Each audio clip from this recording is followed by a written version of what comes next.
बहुत पुरानी बात है। गांव में एक व्यापारी रहता था और इस व्यापारी के जीवन में एक के बाद एक परेशानियां बनी रहती।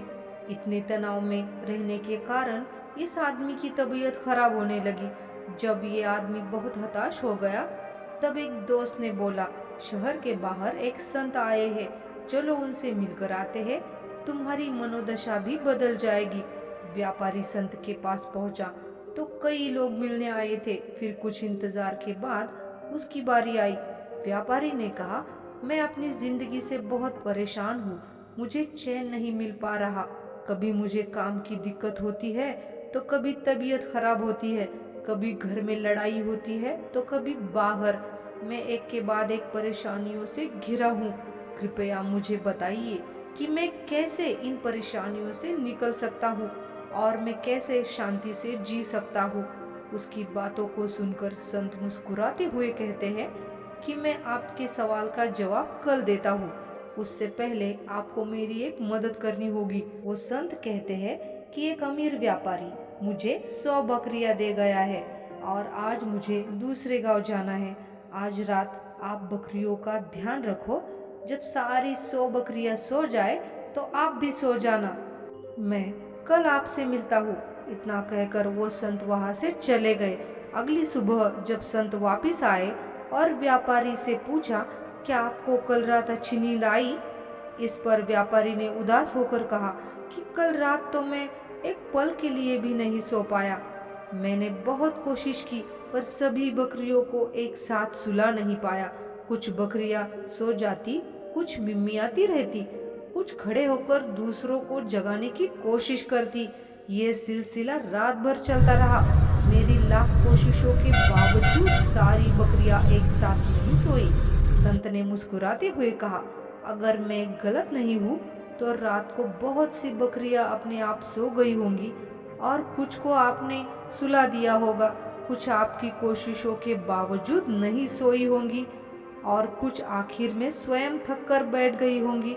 संत ने बोलना शुरू किया, क्या आपको समझ आया कि जीवन की जो भी परेशानियां है बिल्कुल इन बकरियों की तरह है।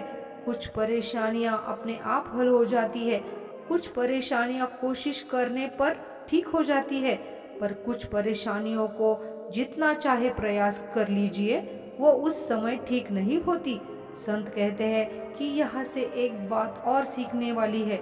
कल आपने महसूस किया होगा कि इस जीवन में एक चुनौती जाएगी तो दूसरी आएगी, इसलिए अपने मन में बिल्कुल उम्मीद मत करो कि जब परेशानी सुलझ जाएगी, जब परिश्रम खत्म हो जाएगा तब मैं खुश रहूंगा। आज अपना काम करो और अभी खुश रहो। संत कहते हैं कि कल जब आपने मुझसे पूछा था कि परेशानियां कैसे सुलझेगी और मन कैसे शांत रहेगा, तब आपके दूसरे सवाल में ही जवाब छिपा था। मन को शांत रखना ही परेशानियां सुलझाना है। परेशानियां हमारे जीवन का अंग है, पर इसका ये मतलब नहीं है कि हम उनके बारे में सोचते ही रहेंगे। हम लोग परेशानी से इसलिए चिपके रहते हैं क्योंकि हम चाहते हैं कि ये हमारी मर्जी से, हमारे तरीके से, हमारे बताए हुए समय पर सुलझ जाए। लेकिन कई परेशानियां समय लेती है। जैसे कुछ बकरियां अपने मर्जी से ही चलती है, तो क्या हमको निष्क्रिय हो जाना चाहिए? क्या हमको हाथ पर हाथ रखकर बैठ जाना चाहिए? बिल्कुल नहीं। अपने जीवन का लक्ष्य पहचानो, ऐसा लक्ष्य चुनो जो आपको हमेशा प्रेरित करता रहे और उसके लिए कदम बढ़ाते चलो। रात में सोने से पहले अपने दिन के गतिविधियों को जांच करो और खुद को याद दिलाओ, आज मैंने अपना काम पूरी मेहनत, समझदारी और ईमानदारी से किया है।